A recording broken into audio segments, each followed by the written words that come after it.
1, 2, 4. Things get exponentially easier in this episode of Shiren, the Wanderer. You stubborn bastard, you finally did it! Finally! I'm not talking to you, loyal viewer, or you, Mr. Skull Demon, or even myself. Here, let me take care of this guy. I thought I had a lot of postpones. I seem to have mainly knockback, huh? Oh, there's one. That's good. Transmogranato. Yeah, I think I'll just doppelganger this Skull Demon.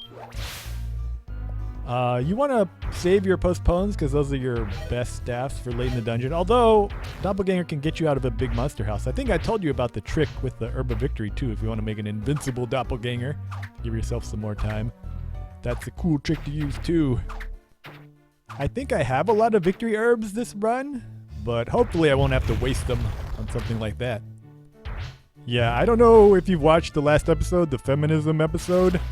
I actually recorded that episode like months and months ago, but I finally edited it a couple weeks ago, and when I went to render it, I have two computers. I have a Mac Mini that's like almost a decade old that I just do all my image. Ugh, Skull Demon, you keep interrupting my story. I'm just gonna try to take it out. Oh, 3 levels. But hey, just in time. These are the perfect enemies to postpone, so I'm going to postpone this guy because they're really easy to get off the stairs.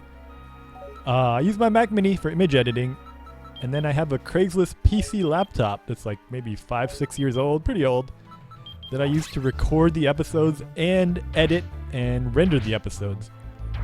So usually rendering an hour-long episode because it's such an old computer, it takes me, you know, maybe 10, 11 hours, sometimes longer.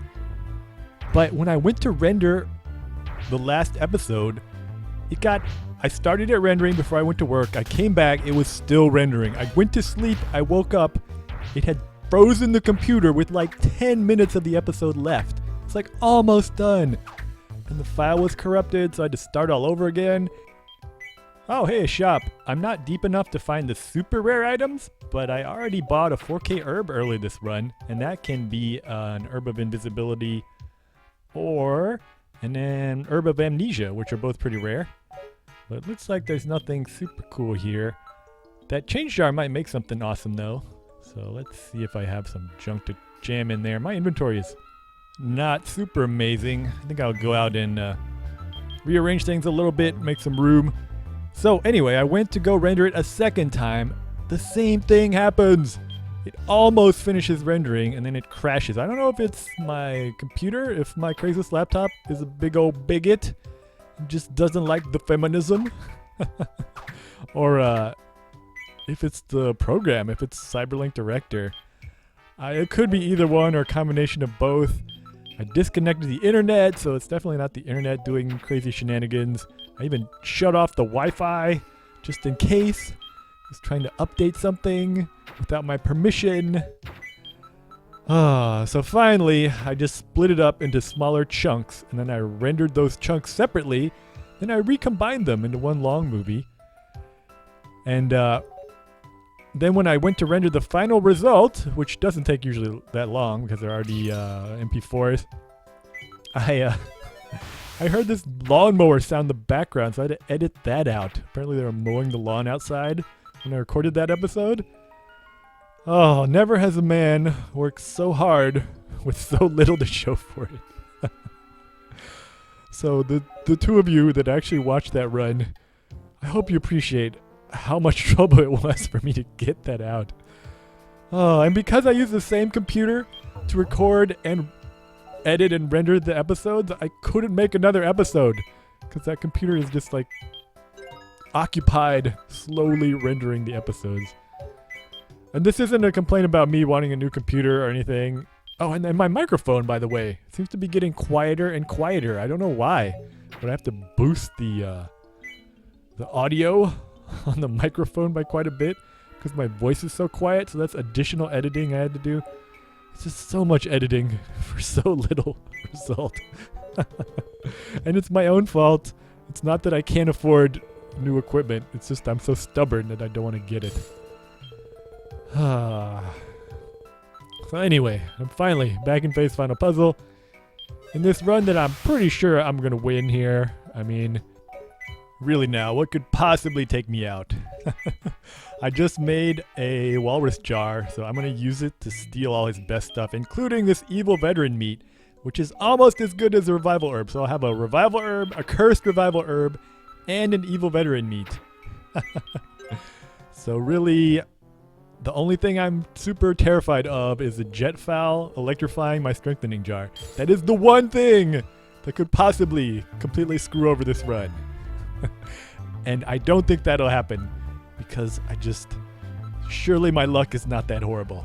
I decided already I'm not going to try to push my luck. Right before I hit the floors where all the hermits and dragons start attacking you, I'm going to crack open my strengthening jar. I've decided, because the problem is when those dragons attack that can, I think I need to get rid of this jar too. I have a 3-slot jar and I have plenty of spaces in my other jars. I'm going to destroy this 3-slot and then put these in my other jars. That'll open up a space in my inventory. I know it's kind of counterintuitive, like, what, you're getting rid of 3 spaces for 1 space? Yeah, at this point, it's kind of worth doing. Just to have that extra space for an item I can actually use later on, or something that's not a jar of holding.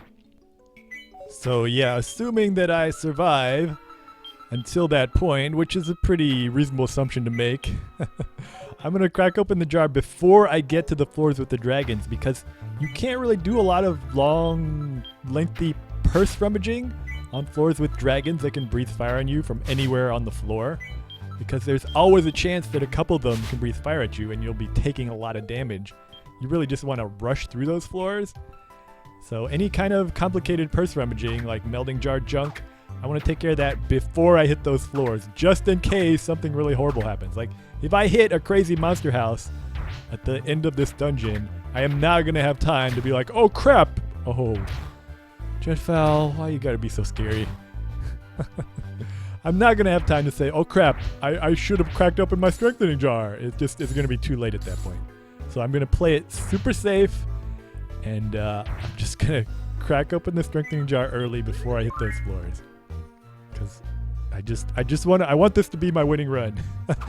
I decided my modest goal is to finish this run and finish Phase Final Puzzle before July. That way, by the time Shiren 5 Plus hits for the Vita, the most important part of this talk through will be done, and I'll just be like coasting to victory in all the other bonus dungeons, which aren't really that interesting. So I figure after I beat this dungeon, I mean, this is the most difficult dungeon in the game, so I would hope that anyone's interest in watching this would go down after that, because all the other dungeons are just kind of like anybody can beat those dungeons, honestly.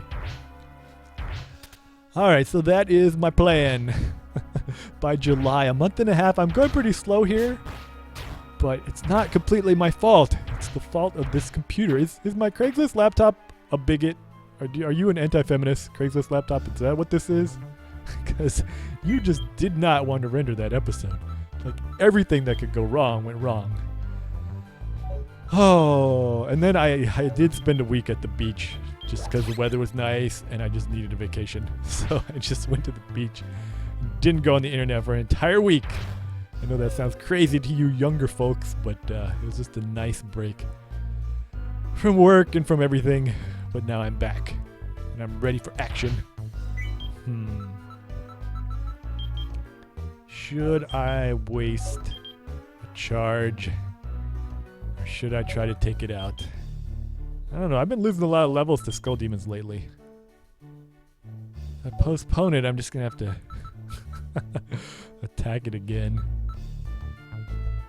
Alright, I think I'm gonna put on the anti-drain. That way you can't lower. Oh! Of course. Of course. It puts me to sleep. And I lose the levels anyway. Why did I do that? Because I thought I could outsmart the Skull Demon. Come on. Oh god. Is this... Again. 6 levels.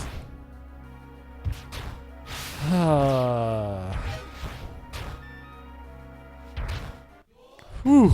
I thought that was going to be the end.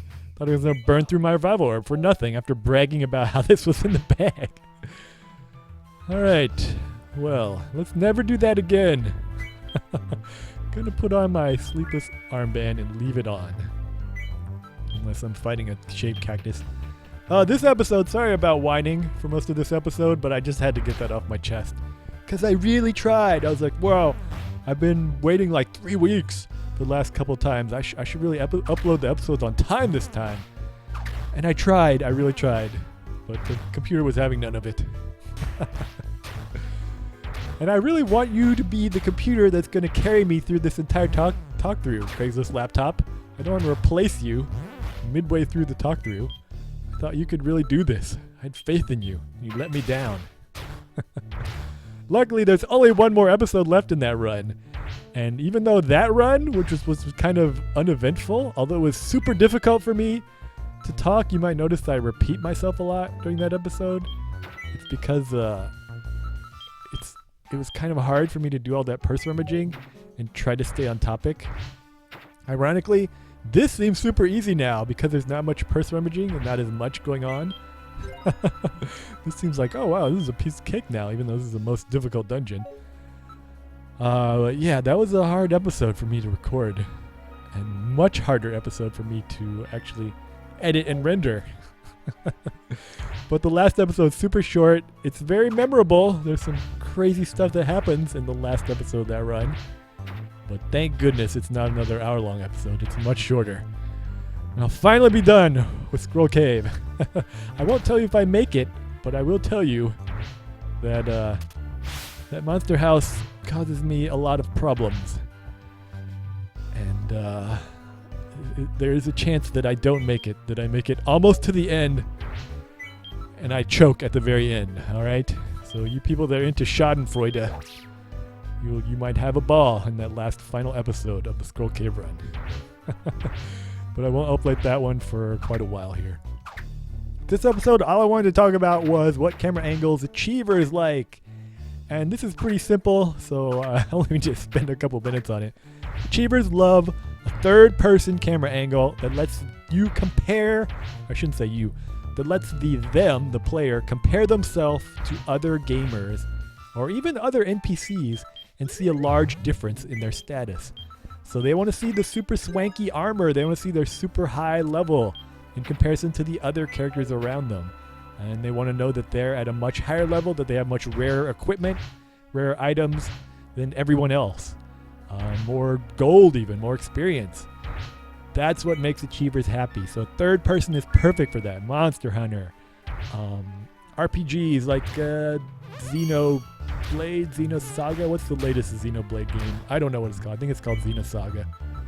But anything that lets you see your character in comparison to other characters, that's what they like. So third person ideal. There are some first person games that Achievers really like Borderlands, which is pretty much all about loot gathering and leveling for the most part.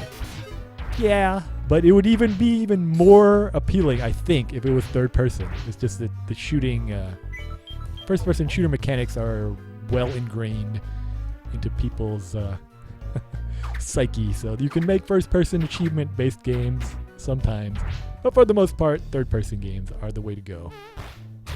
World of Warcraft, classic example. Grindy, leveling type game. You put in your time, you get results, achievements, or Achievers love that type of game. And it's third person for a reason, because you want to see your character gain levels and items. There's a game called Agario that was popular a few months ago where you're a blob. It's another game that is third person, and it really gives you a sense of your status being higher than the other characters around you as you level up and get bigger. That game is a perfect example of how to make a simple game that appeals to all four types of gamers. Alright, let me go ahead and slay this shaved cactus, and then I'm going to save and make another episode. Sorry this episode was so whiny, but I really tried, and it just didn't work out.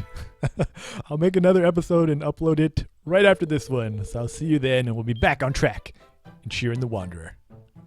Bye-bye. I was talking when I made this. Forgive me for the sloppy play. Now there's jet fowl swarming, trying to take my precious jar away. The ground's all sandy, there are monsters running everywhere. Skull demons took my levels. You know, I don't even care. Take 10,000 experience at a time. I just need to stay alive until I pass floor 99. Well, let's never do that again.